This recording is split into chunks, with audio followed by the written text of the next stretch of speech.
while reading your excursion to Abeokuta, the Cadet National Camp in Abeokuta, I kept seeing this young man who was militarily inclined. You enjoyed those trips? Yes, by the time we went to Abeokuta, I was about 17 years old. And that was in 1965? 65, yes. Yes, I was about 17 years old. And it was such a tough camp. We used to go for camp annually.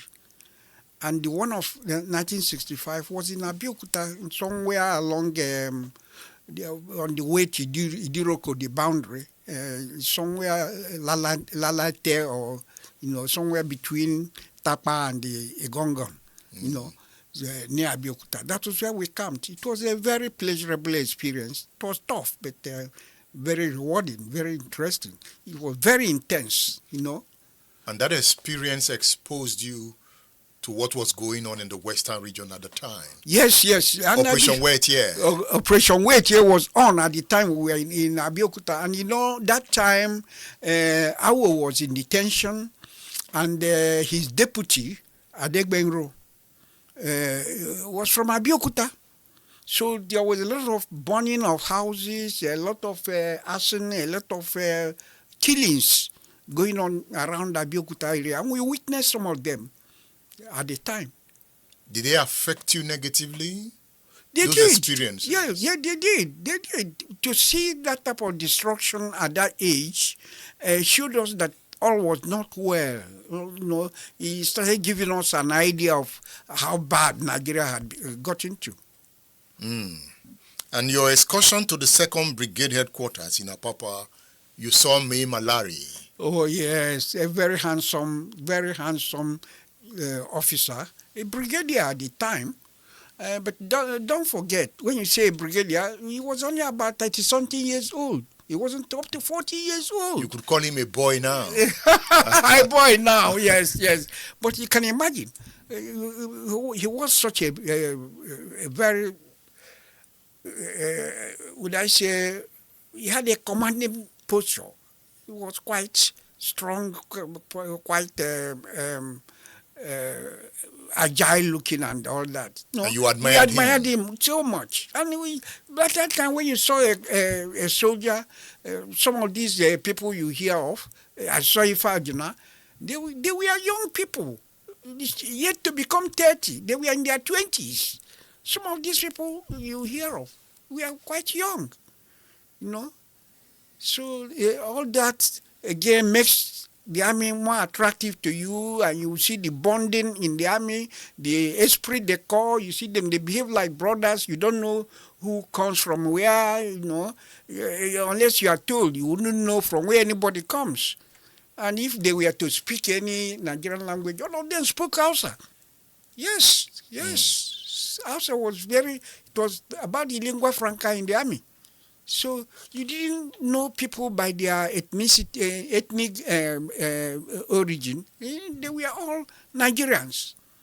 So all that made the army more attractive. And you wanted to join? Yes. I was determined to be there. So by January 1966, when you began to hear the story of the first coup, and when the names of the plotters and the executioners began to come out, how did you feel? Oh, I tell you, at first we were happy, thinking that would be the end of Nigeria's problem. Because let's face it, between 1964 and that January 66, Nigeria was in real turmoil. After the 1964 federal elections, up to the 65 Western elections, Nigeria was not in good shape. So when we heard there was a coup and the army had taken over, we saw it as a relief. We saw it that, things were now going to be better in Nigeria. We didn't know it was the beginning of our suffering. The beginning of our suffering? Oh, yes. You mean that coup changed everything? It changed everything. The esprit de corps in the army was destroyed.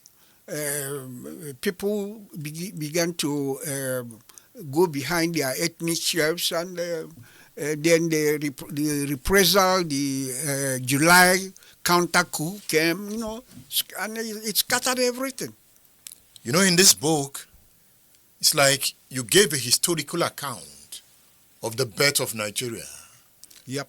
From the Clifford Constitution to Macpherson. Yep. Why did you take that pattern? Yeah, I did, because it is necessary to tell the reader from where we are coming. From where did this problem start? They didn't start today. I tried to show the Nigerian society in their individualistic, ethnic or regional affinities before the white man came, and then how these constitutional arrangements came up, how the unification came up, how then the political parties started, that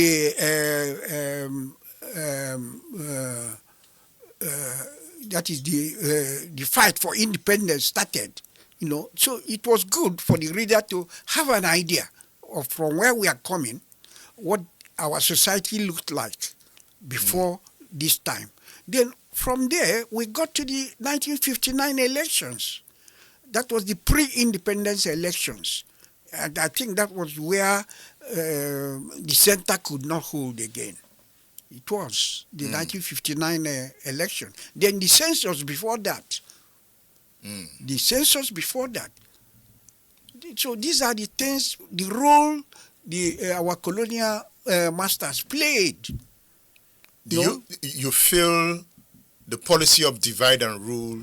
Oh yes. Nigeria off? Oh yes. That was why you find out whatever our colonial masters were doing, they were not doing them for our own interests. They were doing them for their own interests. You can see that later.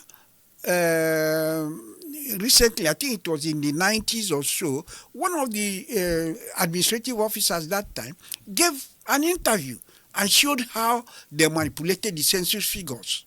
In favor of the North. In favor of the North. So these are some of the things that caused the problem.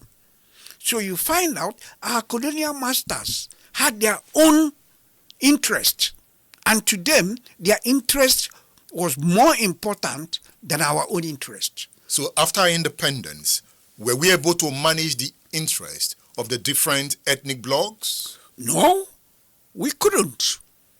We couldn't manage our ethnic differences. It is part of the problem.